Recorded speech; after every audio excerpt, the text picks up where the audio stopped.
Papež Frančišek je 28. januarja v audiencu sprejel udeležence plenarnega zasedanja Kongregacije za ustanove posvečenega življenja in družb apostolskega življenja.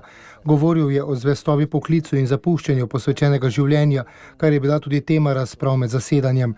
Papež jo je označil kot zelo pomembno. Lahko rečemo, da je zvestoba v tem trenutku na preizkušnji. Smo pred krvavitvijo, ki slabi posvečeno življenje in življenje cerkve same. Izstopi iz posvečenega življenja nas zelo skrbijo, je poudaril sveti oče in dejal: dejavnik, ki ovira zvestobo posvečenemu življenju, je svet mladih, ki je kompleksen in obenem bogat in poln izzivov. Kot je dejal Frančišek, obstajajo velikodušni, solidarni in na verskem in družbenem področju aktivni mladi, ki iščejo pravo duhovno življenje in želijo nekaj drugega, kar ponuja svet.